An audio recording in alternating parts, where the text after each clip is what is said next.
하나님이 느헤미야를 통해서 성벽을 이루는 것이 나오잖아요. 그것이 지금 이제 마지막에 이루어질 일들이죠. 그 이스라엘의 그때 당시의 지명은 우리가 다는 알 수가 없어요. 그런데 이제 추측해서 우리가 무엇인지를 알 수 있는 건 이게 그때그때 반복돼서 나오는 그 지명 이름이 나오죠. 근데 성벽이 다시 재중건되고 완성되는 것을 그게 느헤미야서에서 그 예루살렘 성벽을 하나씩 하나씩 쌓아 올려간 것을 말한다. 근데 이거는 영적으로는 결국은 우리가 연합해서 하나가 되어져서 그리스도의 몸된 교회를 세워가는 것을 의미하고 있습니다. 왜냐하면 느헤미야 시대 때는 안에 예루살렘 성전이 있었거든요. 그래서 성벽을 세우는 것이 성전을 세운 뒤에 학개 스가랴 시대 때 스룹바벨이 진두지휘하면서 예루살렘 성전 제2 예루살렘 성전이 바벨론에서 돌아와서 세워졌거든요. 근데 느헤미야는 와서 성벽을 세웠어요. 근데 나중에 계시록에 가보면 계시록 21장 22절을 가면 거기서는 뭐가 나와요? 성 안에 들어갔는데 성전이 보이지 않더라 라고 나와요. 근데 느헤미야는 제2 예루살렘 성전을 지었거든요. 그것이 예수님이 돌 위에 돌 하나도 남지 않고 다 무너지리라 해서 다 무너졌어요. 완전히 무너졌어요.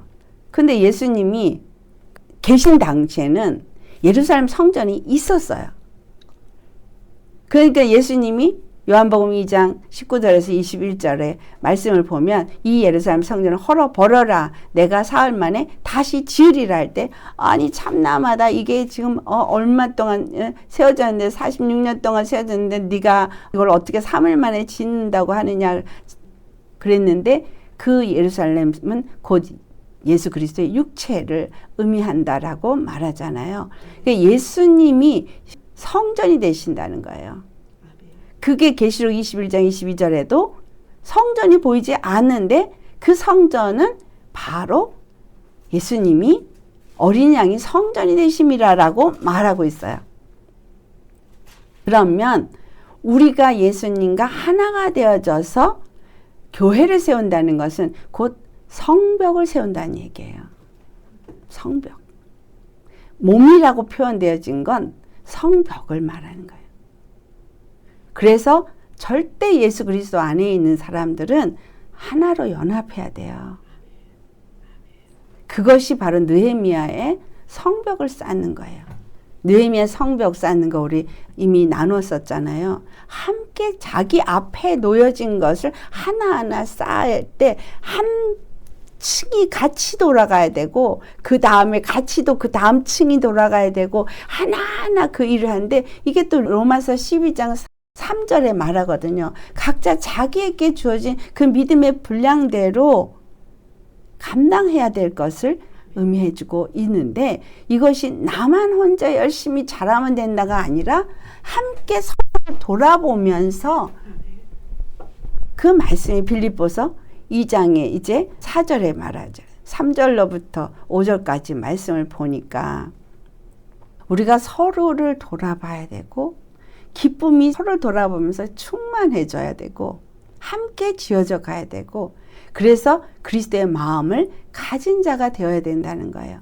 예수 그리스도가 십자가를 지시고 감난산에서부터 기드론 골짜기를 지나서 예루살렘 성으로 들어가서 마치 도살장에 끌려가는 양처럼 끌려간 그 사건은 바로 저와 여러분들을 구원하고 이 땅의 백성들을 죄악에서부터 건지시기 위해서 그 길을 가신 거거든요. 그래서 그리스도의 마음을 우리는 본받아야 돼요. 그리스도의 마음이 어떤 마음이에요? 겸손, 온유, 사랑, 그렇죠? 하나님의 말씀 앞에 절대 순복하는 그것은 바로 그분이 하나님의 뜻과 마음을 알았기 때문이에요. 그래서 우리에게 말씀을 주시는 건 하나님의 뜻과 마음을 알게 하시는 거예요. 먼저 그분의 마음을 알아야 돼요. 하나님의 마음이 어떠한지, 예수 그리스도를 왜 이 땅에 보내셨는지, 예수 그리스도는 십자가를 왜 지셨는지, 무슨 마음에 그것을 지셨는지 알아야 되는데, 그것이 곧 우리를 사랑하시는 사랑이라는 거예요. 그래서 말로만 사랑합니다 라고 해서 사랑이 되는 게 아니라 정말 그 사랑이 얼마나 어떠한 건지를 알 때에 우리가 서로 사랑하는 자가 됩니다. 그 사랑은 십자가를 지는 사랑이지 자기 십자가를 지지 않는 사람이 사랑한다는 말을 할 수가 없는 거예요. 내 생각, 내 의를 버린 사람이 아니고 사랑한다는 말을 할 수가 없는 거예요. 이 땅에 있는 사랑 어떻습니까? 육의 사랑을 가지고도 우리가 얘기를 나눠볼 수 있죠. 친구 간의 사랑. 베드로가 뭐라 그랬어요? 예수님이 요한복음 21장에 네가 나를 사랑하느냐 할 때 아가페스메 그러거든요. 근데 베드로는 필레세, 나는 아가페 사랑으로 예수님 사랑 못합니다. 나는 친구의 사랑으로만 사랑합니다. 왜? 부인했었거든. 나는 그렇게 할 수가 없어요. 필레세, 필레오 사랑으로 당신을 사랑합니다. 이게 필레세예요. 3번을 질문을 하실 때 마지막에 예수님 뭐라 그랬죠? 그래, 네가 필레오 사랑으로밖에 나를 사랑할 수 없다. 내가 그걸 안다. 라고 인정해 주십니다. 그러나 나중에 베드로가 어떻게 될 걸 말씀하세요? 그가 십자가에 죽게 될 것을 말씀하십니다. 그가 어떻게 해서 그렇게 십자가에 거꾸로 매달려 죽을 수 있어요? 예수님 사랑을 알았기 때문에.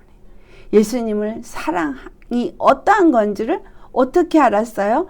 성령님으로 말미암아 알았기 때문인 거예요. 성령님으로 말미암지 않고는 우리는 하나님의 사랑을 알 수가 없어요. 예수 그리스도의 그 마음을 가질 수가 없어요. 그래서 우리가 성령의 충만함을 받기 위해서 날마다 말씀이 내 생각과 마음을 지배하도록 십자가를 져야 하는 거예요. 그럴 때 그 사랑을 말씀을 통해서 알게 되어지고 그 사랑이 얼마나 귀한지를 알면 나는 필레세, 나는 필레오 사랑으로밖에 친구 사랑으로밖에 사랑 못해요 하던 베드로가 아가페 사랑으로 예수님을 위해서 정말 십자가를 거꾸로 졌던 것처럼 그렇게 바뀐다는 거예요. 부모 자식 간의 사랑이 어때요? 육의 사랑이지만 그 수조룩의 사랑이 자식을 위해서 부모가 목숨을 내어줍니다.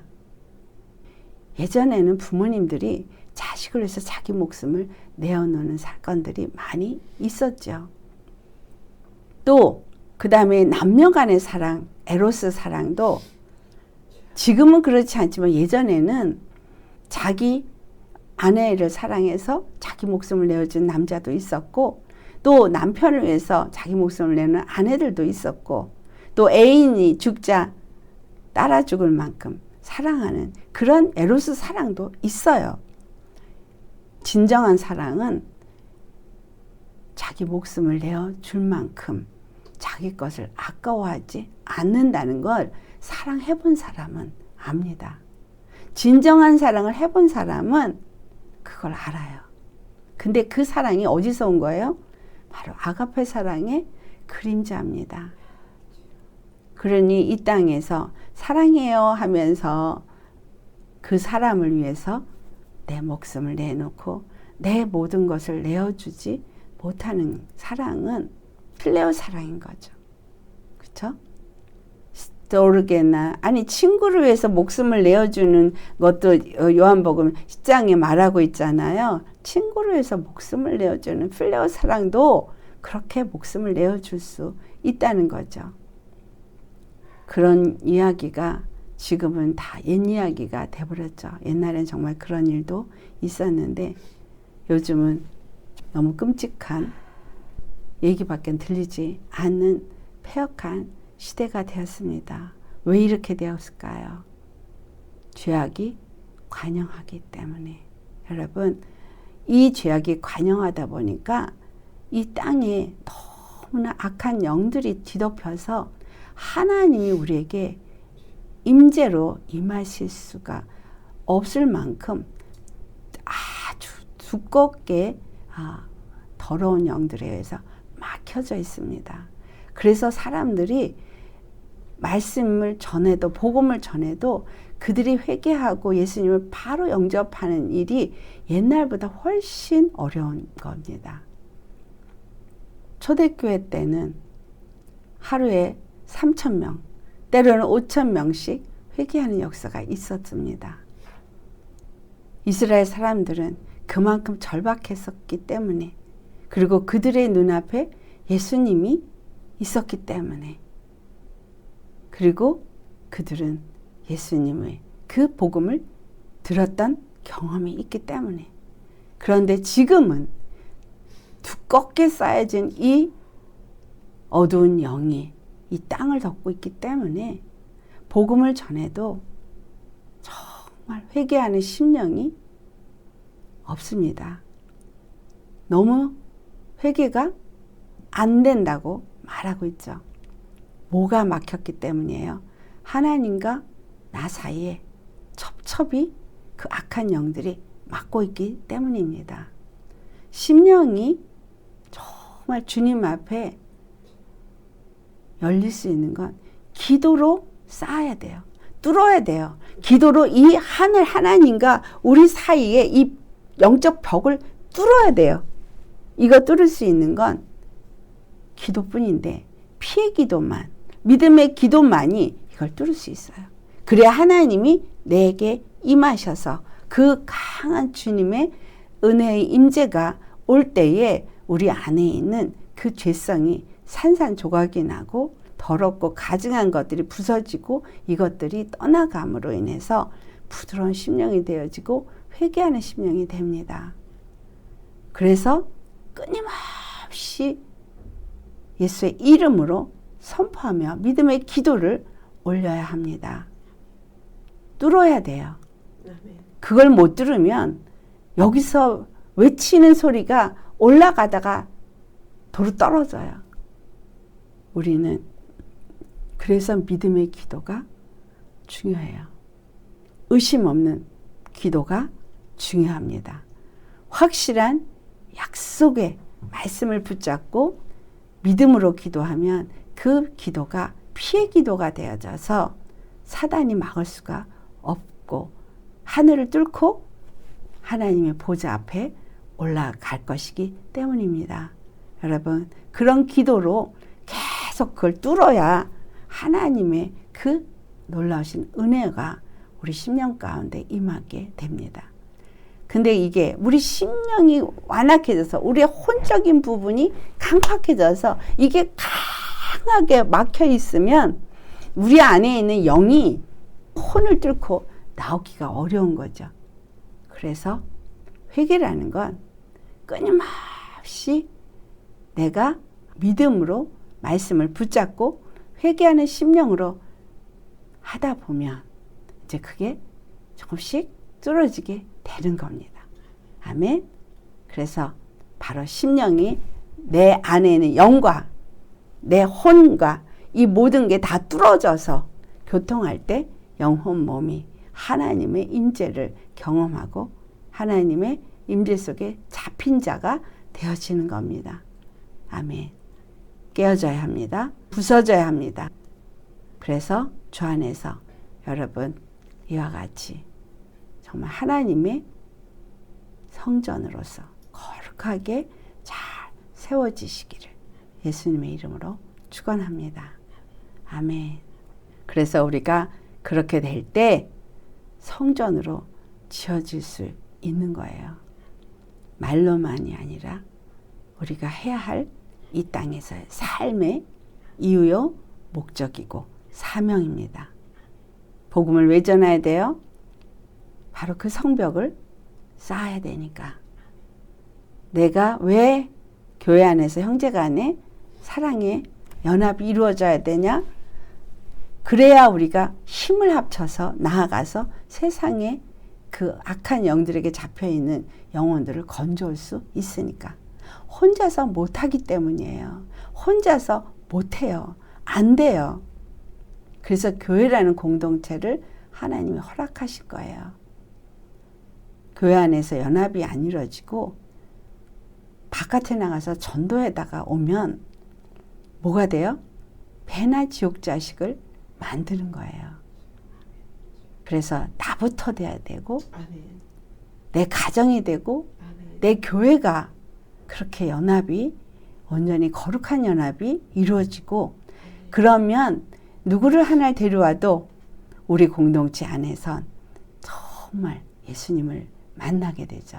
예수님의 사랑을 알게 되고 경험하게 되고 그 사람도 살아 일어나게 되고 그래서 교회 공동체, 이 가족 공동체가 아주 중요합니다.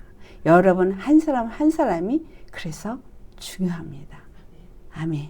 우리 모두 그렇게 잘 그리스도의 몸된 교회를 세우는 저와 여러분 되시기를 예수님의 이름으로 축원합니다. 아멘. 할렐루야.